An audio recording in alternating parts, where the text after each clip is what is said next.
Hi students, now we are going to discuss remaining KCET questions 2019. Now question number 16.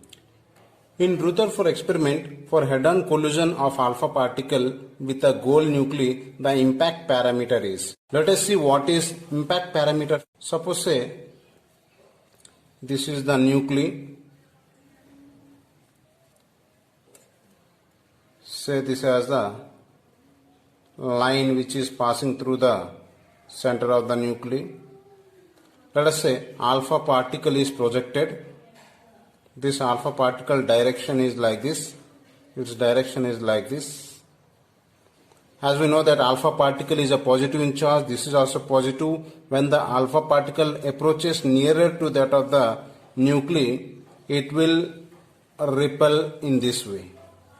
Therefore, this distance is called impact parameter. It is represented with letter B. So, impact parameter is nothing but it is the perpendicular distance between the direction of the alpha particle with the center of the nucleus. So, this distance is called impact parameter.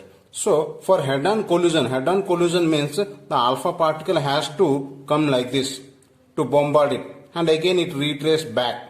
That means in 180 degree it will retrace back. So when the alpha particle is moving in this direction, during that time B should be 0.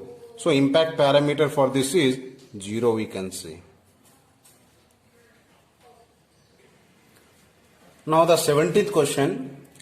The frequency of revolution of an electron revolving in the nth orbit of H atom is proportional to n independent of n. Here n is nothing but is called frequency. This is, don't get confused, this is frequency,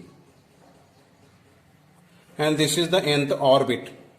B option 1 by n square, C 1 by n cube, and D n. So this is the option given.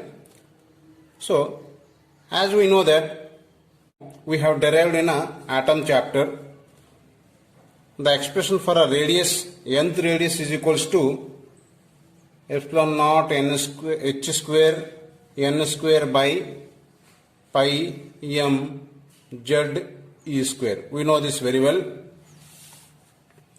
And also one more formula, velocity in a nth orbit is equals to z e square by 2 epsilon naught h n. So we know this very well. Here r is directly proportional to n square. Rn is directly proportional to n square. Vn is directly proportional to 1 by n. This is what we got.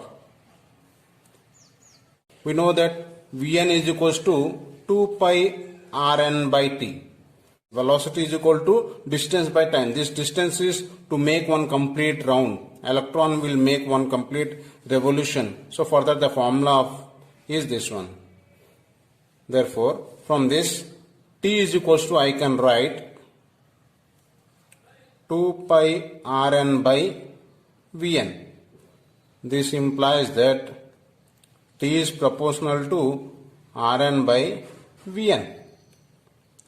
As we know that frequency is inversely proportional to T. That means proportional to, I can write this one, I will inverse. That means Vn by Rn. Therefore, what is Vn means here? 1 by n. What is Rn means?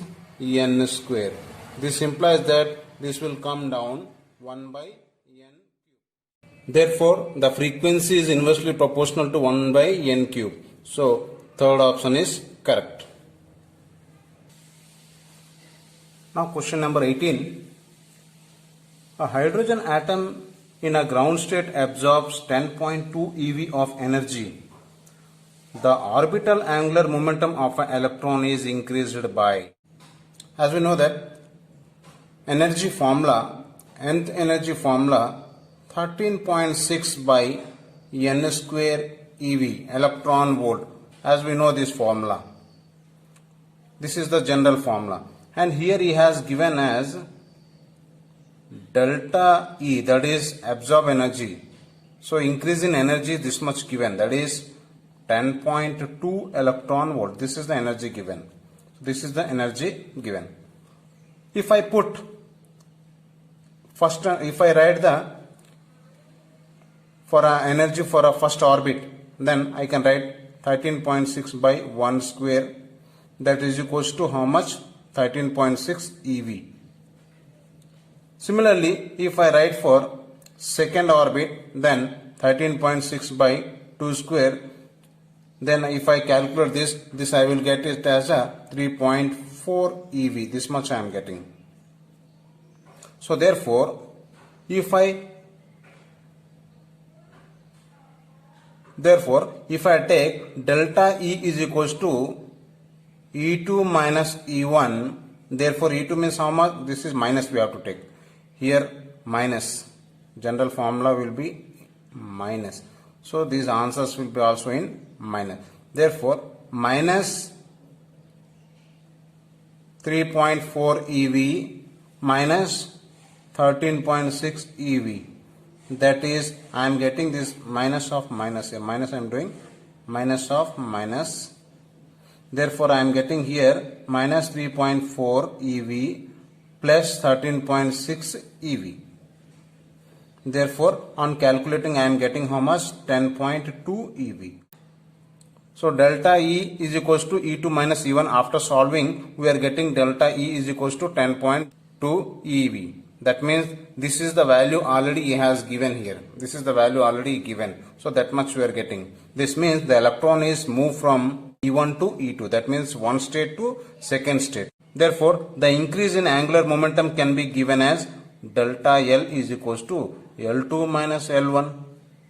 Therefore, according to Bohr's postulates, we are having angular momentum is equal to NH by 2 pi. Therefore, this is for second orbit. I can write N2h by 2 pi minus N1h by 2 pi. Therefore, here N2 minus N1 h by 2 pi. N2 means 2 minus 1. H means that is Planck's constant. Its value is how much? That is 6.62 into 10 power of minus 34 divided by 2 pi. 2 pi. Pi means 3.14. After solving, we will get an answer that is 1.05 into 10 power of minus 34 joule second. So this is the answer. That is, this much of angular momentum increased. Hence, second option is correct. Now, the 19th question. The end product of a decay of thorium, whose mass number is 232, atomic number 90, is converted into lead, whose mass number is 208 and atomic number 82. Then the number of alpha and beta particles emitted are respectively. So he is asking, when thorium is converted into lead, then how many number of alpha particle and beta particles are emitted? That is the question here. Let us see. Given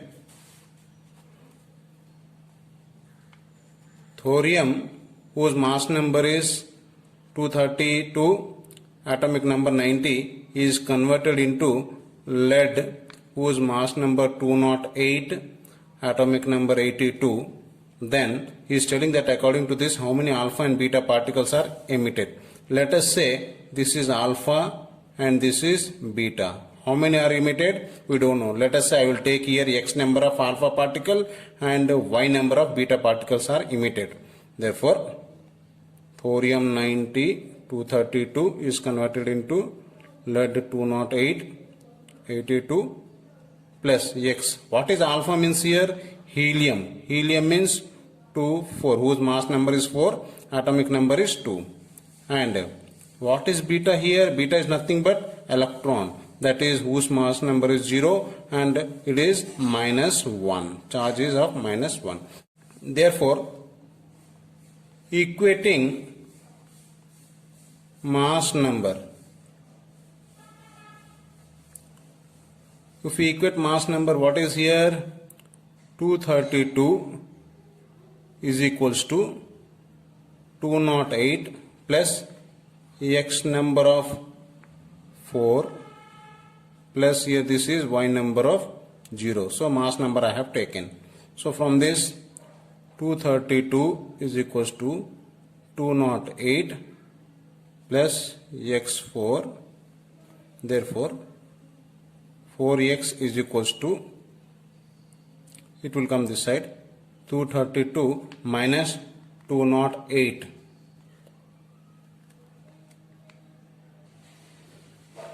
Therefore, on solving this, we will get x as a 6. Therefore, that means it has 6 helium particles. Therefore, similarly,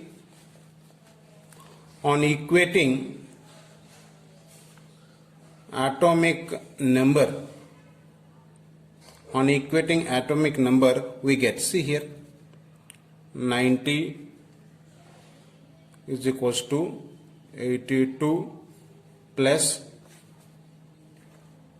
x into 2 plus y into minus 1. Therefore, 90 is equals to 82 plus 2x minus y. Therefore, here x is nothing but already we got 6. Therefore, 90 is equals to 82 plus 2 into 6 minus y. Therefore, on solving, we get this value y is equals to 4. Therefore, 6, 4 is the answer. That is, fourth option is correct. From question 20, two protons are kept at a separation of 10 nanometer. Let Fn and Fb be the nuclear force and electromagnetic force between them. Then, which of the following options are correct? So, these are the 4 options given. Two protons are separated. By a distance, how much is telling? 10 nanometer. That means 10 power of minus 8 meter. This much separation is given. But as we know that the radius of the nuclei, which is of order 10 power of minus 15 meter, which we call 1 Fermi. Within this range, if the two protons are there, then only a nuclear force is said to be acting. But here, these two protons are separated by 10 power of minus 8 meter, which is much greater than this. And here, between these two, one electrostatic force is said to be acting, or Coulombic force, which we can say, that is Fe is acting. So, nuclear force will be acting only when if it is of order this much. But here 10 power of minus 8 meter, this is very larger than this. Hence here nuclear force does not act. So hence we can say that electrostatic force will be greater than that of the nuclear force. Hence we can say this fourth option is correct. Now question number 21. A transparent medium shows relation between I and R as shown in figure. That is, this is the figure. So here he is telling that I and R as shown in figure. There is a relation given. If the speed of a light in a vacuum is c, the Brewster angle for the medium is how much? As we know that Brewster's formula is there. That is, refractive index is equals to tan theta p. This is refractive index of a medium, and here theta p is nothing but this is called angle of polarization. This we know very well. So therefore, also we know that n is equals to sin I by sin r, which is called Snell's law. So these two are equal only. So therefore I can say here n is equals to tan theta p, which is equals to sin I by sin r. Okay, keep it like this. Now find out the slope. So here slope is equals to, what is slope means? Perpendicular by base. That is nothing but tan of 30 degree. So tan of 30 degree is equals to how much? That is sin of r by sin of I. So this is the value we are getting. Therefore from this sin of I by sin of r will be how much? 1 by tan of 30 degree. which is equals to 1 by, how much 1 by root, 1 by 30, that is 1 by root 3, which is equals to root 3. So this is what I am getting a value. Therefore, as we have said just now here, n is equals to tan theta p is equal to sin I by sin r. N is equals to tan theta p is equals to sin I by sin r, which is equals to root 3. Therefore, this implies that n is equals to root 3. That means n is equals to, I can write tan theta p, which is equals to root 3. Therefore, how much theta p means? Therefore, theta p is equals to, is nothing but that is 60 degree. Therefore, which option is correct means first option is correct option. Now question number 22. In Young's double slit experiment, using monochromatic light of wavelength lambda, the intensity of a light at a point on the screen where the path difference is lambda is k unit. The intensity of light at a point where the path difference is lambda by 3 is. So here the question is telling that when the path difference is lambda, then the intensity is telling it as a k unit. K unit is given, lambda then k unit. Now is asking if the path difference is lambda by 3, then what is the intensity? As we have a small relation, that is delta x is equals to lambda by 2 pi into delta pi. Path difference is equals to lambda by 2 pi into delta phi, that is phase difference. This is a relation. So here is telling that path difference is lambda, therefore lambda by 2 pi, therefore delta phi. These two will get cancelled, therefore delta phi is equals to 2 pi. So I got here this as a phase difference I got. Therefore, I will find the intensity. We are having a formula, intensity is equals to I is equals to I naught cos square of delta pi. So this is the formula we know this very well. Therefore, I naught into cos square of delta pi is how much? 2 pi. Cos square of 2 pi will be 1. Therefore, this entire thing will become 1. So here he is telling that I is equal to I naught we got. So this value is telling it as a k unit. So this value is telling it as this intensity has given as k unit. For this we can write again delta x is equals to lambda by 2 pi into delta pi. Here delta x is how much for next time? Lambda by 3 is equals to lambda by 2 pi into delta phi. So this implies that lambda will get cancelled. This implies that delta phi is equals to how much we are getting? 2 pi by 3. So this is the value I am getting.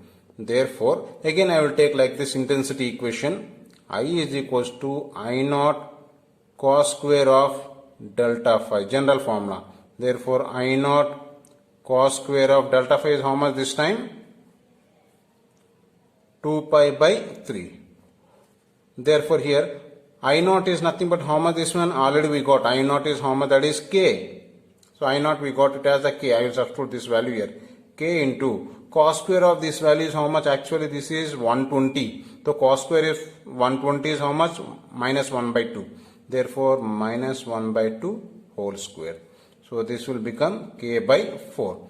So therefore answer is k by 4. So k by 4 unit is the correct option.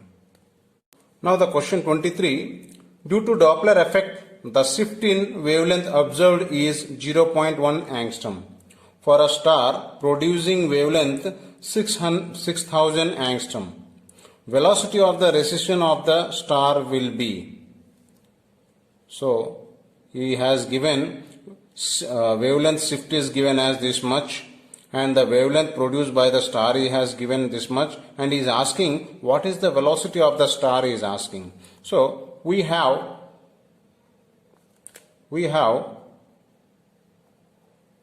Doppler shift formula,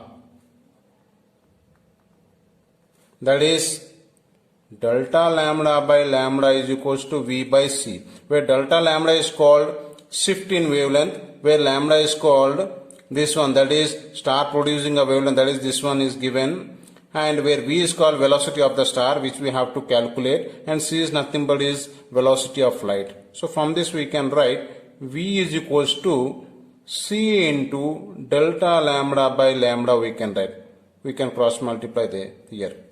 Therefore v is equals to, c means we know that 3 into 10 power of 8, delta lambda given this much, 0.1 divided by lambda means how much, 6000. This is given. Therefore after solving this we can get the answer, that is 0.5 into 10 power of 4. We are getting that much of kilometer per second, that is equals to 5 kilometer per second. So this is the answer. So hence here first option is correct. From question number 24, an electron is moving with the initial velocity v is equals to v naught I cap and is in a uniform magnetic field B is equals to B naught J cap. Then its de Broglie wavelength is how much?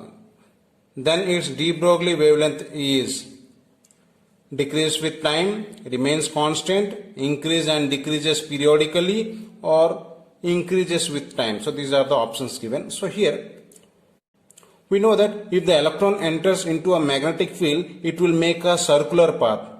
If it is entered into an electric field, then it will accelerate. We know these two cases. So here he is telling that it has entered into a uniform magnetic field, then definitely it will make a circular path without change in its velocity or speed. So that means speed remains constant. So speed remains constant when an electron is moving in a uniform magnetic field. Therefore, we have a de Broglie equation. That is de Broglie wavelength. De Broglie wavelength formula we have lambda is equal to h by mv. So as we have said that speed is constant, that means speed v is constant. This is constant means we know that m is h is already constant only, Planck's constant. M is nothing but mass of the electron. Here this is also constant. So this entire thing is constant means lambda also constant only. Therefore we can say that it remains constant. So de Broglie wavelength remains constant. Now question number 25. Light of certain frequency and intensity incident on a photosensitive material causes photoelectric effect. If both the frequency and intensity are doubled, then the photoelectric saturation current will become. That is the question. As we know that the photoelectron ejected from the surface depends upon the intensity, that is the number of photons which are falling on a photosurface. So the number of photons are falling on a photosurface is more, then the ejection of electrons will be more. That means intensity more means photoelectric current also more. So that is photoelectric current, suppose this is current, is directly proportional to intensity. So that means if the intensity is doubled, 2 times if you do, then the current will also increase by 2 times. So it is also doubled and it is independent of the frequency. Hence we can say that this fourth option is correct. Now the question 26. A magnetic needle has a magnetic moment of 5 into 10 power of minus 2 ampere meter square and moment of inertia 8 into 10 power of minus 6 kg meter square. It has a period of oscillation of 2 seconds in a magnetic field B. The magnitude of magnetic field is, we know that if this is a magnetic field, if you place a bar magnet in this, suppose, then if you tie with a thread, then after leaving it, it will start oscillating. To complete one oscillation, a time period taken by the magnet is said to be its time period, which is given by T. That is, he has given 2 seconds. Therefore, we are having a formula for that. That is T is equals to 2 pi root of I by mb. Here I means moment of inertia of this bar magnet, m means magnetic moment of this bar magnet, b is this magnetic field in which this magnet is kept, that is b. So he is asking this value, and t is given as 2 seconds. Therefore t has given as 2 seconds, which is equals to 2 pi into root of I value is given how much? 8 into 10 power of 6 kg meter square, and divided by m. M is given how much? 5 into 10 power of minus 2 into b. On solving this we can calculate this b. So therefore this b value is, we will get after solving, 1.6 into 10 power of minus 4 Tesla. That is, second option is correct. Now question number 27. A toroid has 500 turns per unit length. If it carries a current of 2 ampere, the magnetic energy density inside the toroid is.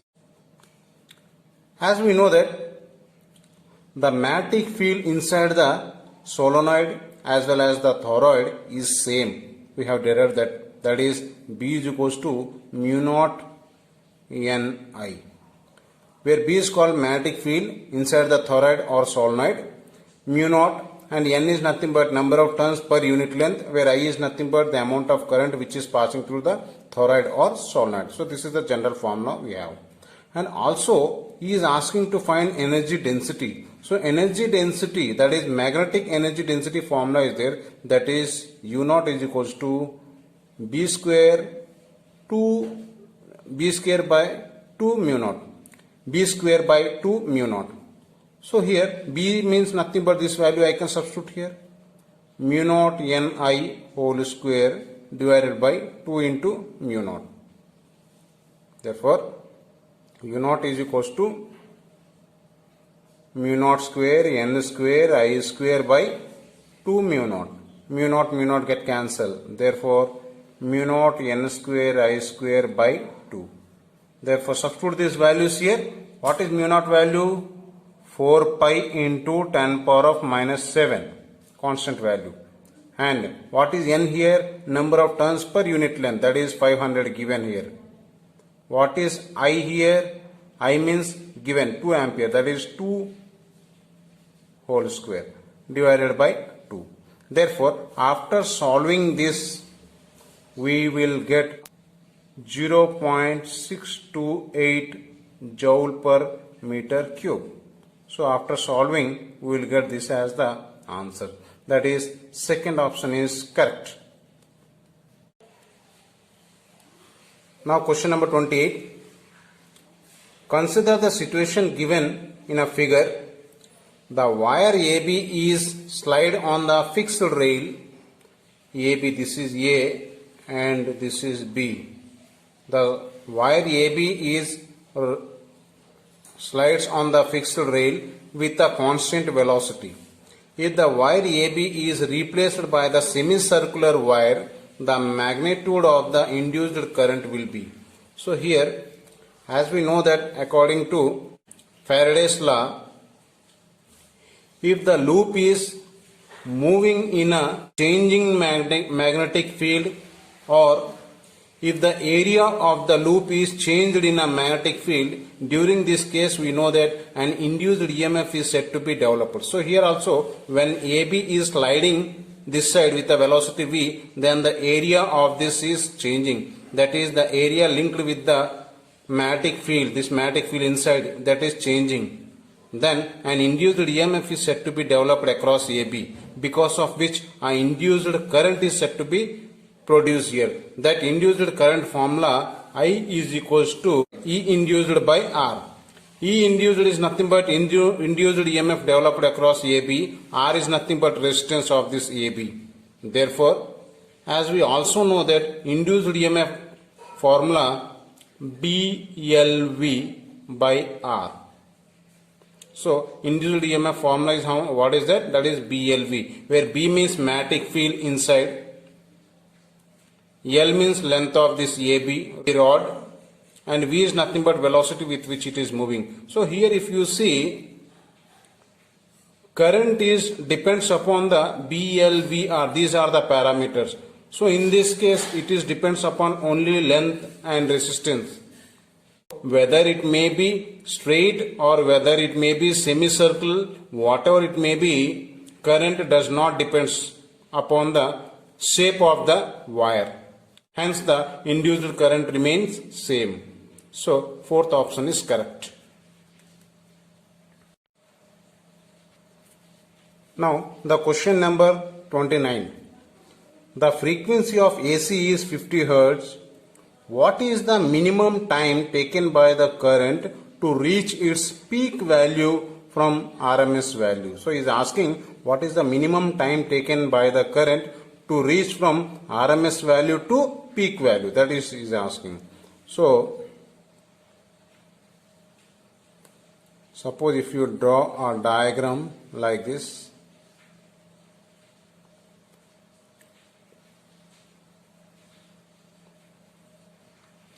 This is called a complete cycle AC current. So if you take this as a 0, to make one complete oscillation the time taken is capital T. Therefore half of it, which is called T by 2, and at this point the between these two it will be become T by 4, and this will be 3T by 4. As we know that this we can say this has a peak value, that is I0. RMS value means what? We know that IRMS is equals to I0 by root 2, that is peak value by root 2. That means definitely if this is the RMS value means, if this is the peak value means definitely RMS value will be somewhere here, somewhere this side. So this will be the IRMS. So now the question is, what is the time taken by the current to move from IRMS to I peak? So to move from here to here, what is the time taken? So this time if it is this one, then here to here what is the time taken? That is the question here. So here to here how much time is taken by the current to reach from IRMS to I0? So that is the question here. So we will find that. As we know that IRMS is equals to I0 sine of omega t. We are having a formula. IRMS means what? I0 by root 2 is equals to I0 sine by sine of omega t. I0 get cancelled.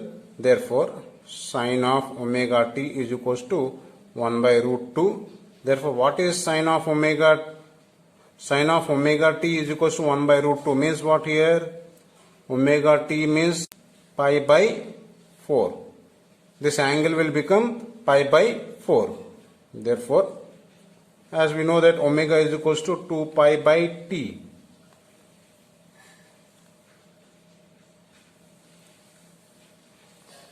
As we know that omega will become 2 pi by t into small t, that is equals to pi by 4. Therefore pi will get cancelled. Therefore t is equals to capital T by 8. So this is the time for what? For I0 by root 2. That means for RMS value this is the time. That means from the graph we can show that here during this it will, during IRMS its time is capital T by 8. Therefore from here to here how much time is taken? Therefore I can say that T by 4 minus T by 8 we can take. So therefore what is the value I am getting? Again T by 8. T by 4 minus T by 8 is T by 8. Therefore this much of minimum time taken by the current to move from IRMS to I0. Therefore that current I have to calculate. Therefore, T by 8 I have to calculate. But since we know that time period is nothing but equals to 1 by frequency, then this can also be written as 1 by 8 into F. T means nothing but 1 by F. Therefore, 1 by 8 into F means how much he has given here, that is 50 Hertz is given here. F means 50 Hertz. Therefore, I can substitute this value here 50. Therefore, after solving 2.5 into 10 power of minus 3 second. So, this is the time taken, that is T by 8 is equal to this much value. That is from here to here T by 8 value, here to here, that is T by 8. So, therefore the option is, fourth option is correct. Now the question number 30. The reading of ammeter and voltmeter in the following circuit are respectively.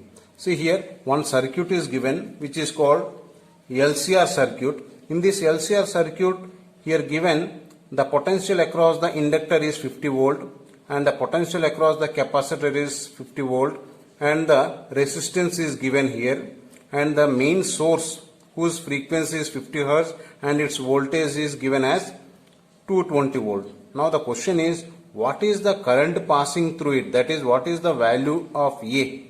What is the ammeter read? That is, current is asking. And second thing is asking, what is the V? What is the V reads? That means, what is the potential across the resistance? So these two is asking. Very simple. As it is quite clear from the figure that VL and VC both are equal. That means, here, as VL is equals to VC, that is equals to 50 volt. That means if these two are equal, that means we know very clear that this circuit is called pure resistive circuit. That means these two will get cancelled. It will be, this circuit will act as a simple resistive circuit. This will act as a resistive circuit.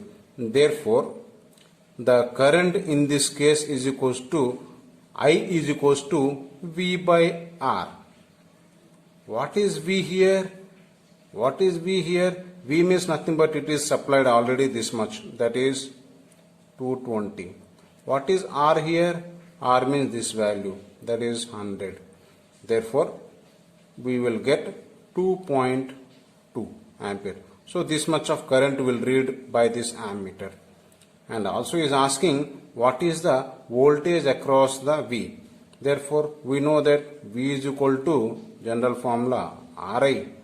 R means we know that it is 100 given. And from this, just now we have calculated I value also, that is 2.2. That is, it is quite clear that 220 volt. So, this is the voltage. Therefore, here it is quite clear that a third option is correct.